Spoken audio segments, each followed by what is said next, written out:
Balik pelikula na ang namamahingang magaling na aktor na si John Lloyd Cruz.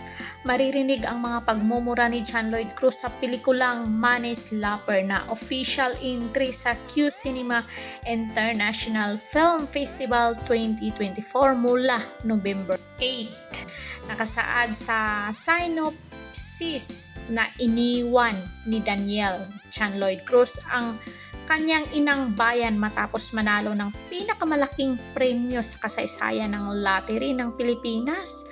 Pagkalipas ng 5 taon, naghahanap siya ng tahanan sa pamamagitan ng mga taong bumuo sa kanyang nakaraan. Very dark.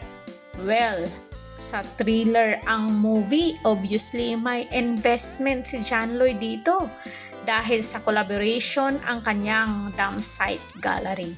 Katambal dito ni John Lloyd si Jasmine Curtis at meron silang bid scene.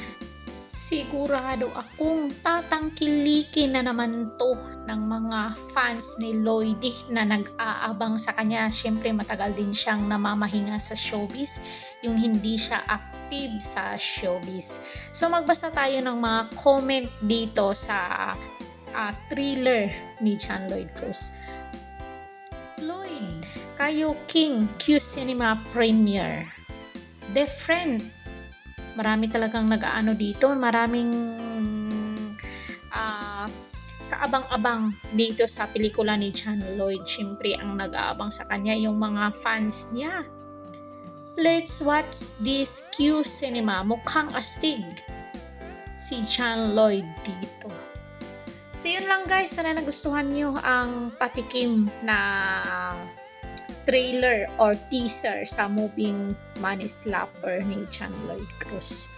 So official entry, manalo siguro to ng best actor si John Lloyd dito, di ba?